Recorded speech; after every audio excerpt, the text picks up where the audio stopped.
Front drive shaft is bad. That's spinning. It's not spinning up here. Over here, broken there. They're just in terrible, terrible shape.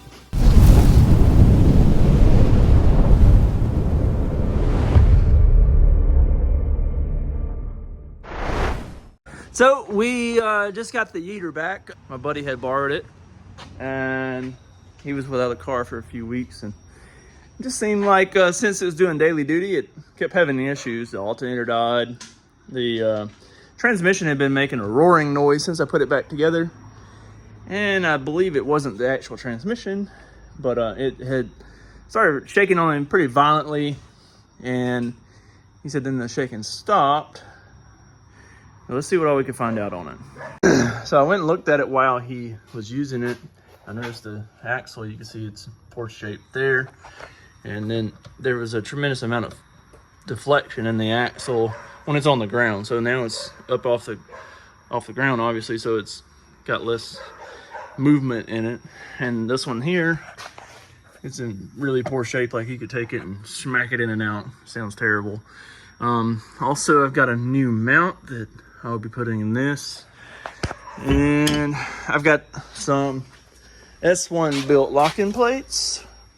And instead of having the pinned clutch, because the pin clutch is not exactly balanced, so we're going to take the pins clutch basket out of it and put some S1 built locking plates in the rear diff, and then get that in there to where hopefully it'd have slightly less vibrations with the drive shaft and stuff. But also my front drive shaft is bad, so I'll have to order a new Freelander front half, because the front half of this Freelander shaft is still original Freelander. The rear has been modified, so we cut the flange, or had the flanges cut off of it, and they had to make a new tube for it. So the rear is good, front, however, is not. So I'll get a new one of these ordered, and hopefully that'll take out my roaring, because the roaring is kind of stopped now. So hopefully it was just that slip joint right here. I'll get that ordered. And also, you can see the axle up here is now toast. So we're gonna have to get another axle for the front. This is an original passenger side B-series axle, so we could just swap that out. No big deal. I was having some little bit of issues with the Brembo caliper, so I took those off, put the original ones back on temporarily until I can figure out those issues I was having. And I noticed, like, when I'm spinning this wheel, right, that one right there is not really spinning. So I'm like, what the heck? So I spin this, the axle's spinning, but it's not spinning up here. It's disintegrated.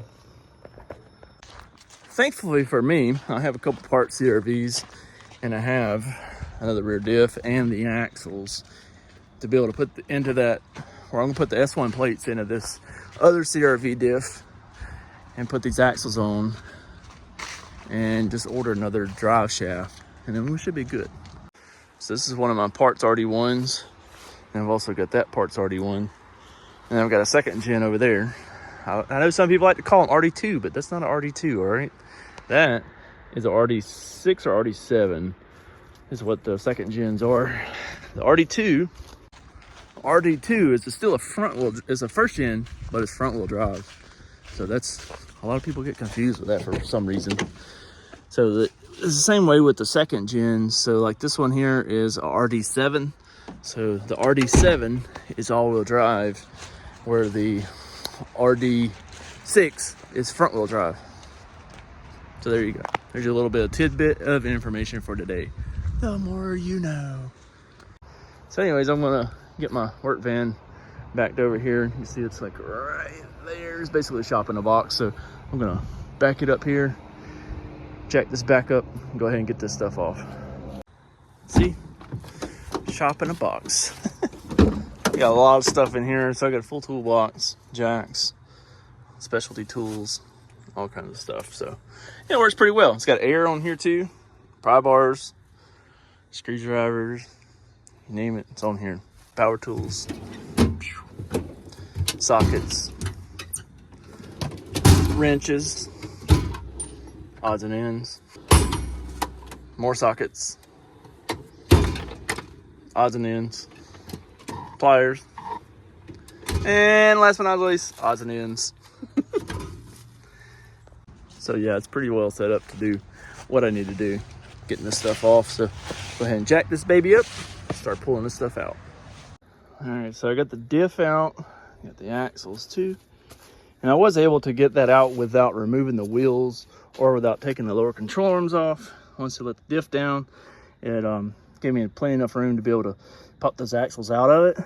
And now I just got to put my jack and my other stuff, and then we'll be headed back over to the shop to put the locking plates on this diff, and then get all this stuff put over in the Yeeter. Work it, work it, work it. Yeah, so we just got this diff over here, got it cleaned up a little bit, just pressure washed it.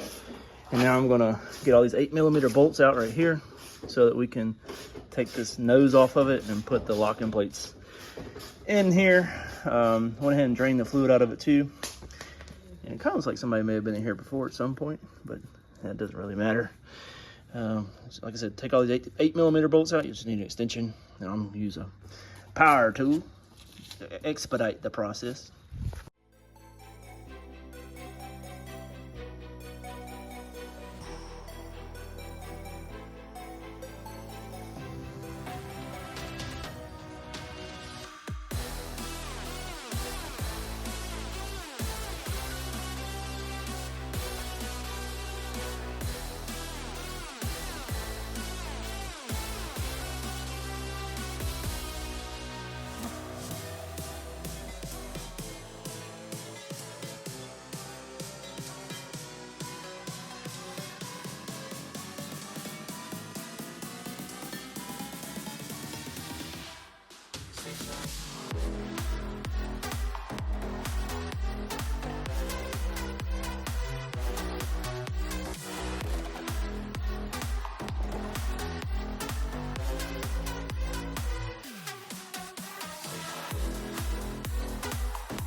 All right, so the diff is assembled now. I'm just gonna let it sit like this and let the Honda bond dry for a bit, and then we'll get the ram horn mounted back on that. Right now, Caden's gonna work on getting the rear mount, the new rear mount on. Where does it go? The new mount? Oh, it's right here. So this is the new mount that we're gonna be putting on. This one comes from Boosted Fabrication. I'll put a link to their website in the description. They also offer a different mount, like for the top, that ram horn that's tubular. It wouldn't have the flex in it, so see, it fits on here very nice. So we'll just reuse the factory bolts into that, and then we'll get this ram horn mounted onto that diff here in just a minute and get it sat up in there. But looking good right there. I don't know if you do have to put that back on there. No, you don't. Just get a nut. Oh, out of the band over there. Get a nut. Yeah. And you can see here, this old mount. You see it's broken over here, broken there. It's just in terrible, terrible shape. And then a lot of people's torque dampeners break. Both of mine are broke. This one's broken, and the one on my lowered CRV, which is sitting over there. They're both broken, so we're not going to put this back on there. We're just going to get a nut and put a nut directly onto the bolt. I got one with the... All right, so we got the axles swapped in, the diff is swapped in, got the Boosted Fabrication rear mount installed. Let's see. We just filled it up with some gear oil. It's probably thicker than what we really need, but it's what I had here, so that's what we put in it. Don't use dual pump fluid if you're doing a locked clutch setup on these, because dual pump fluid is really too thin for what it would be doing then. And so we used gear lube. I think I definitely used something thinner than that the last time, but it's what it is. So now we've got that back installed, got it all bolted up. I gotta clean up all this fluid off of here. Did you tighten that fill plug, Caden? Yeah. Okay. And so we got to clean all this fluid off.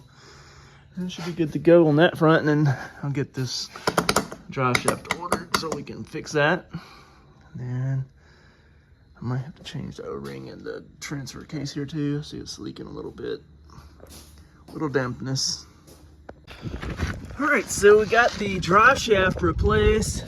Be better to see it on the other side because of the exhaust. Anyways, yeah, we got the drive shaft, front half of it replaced.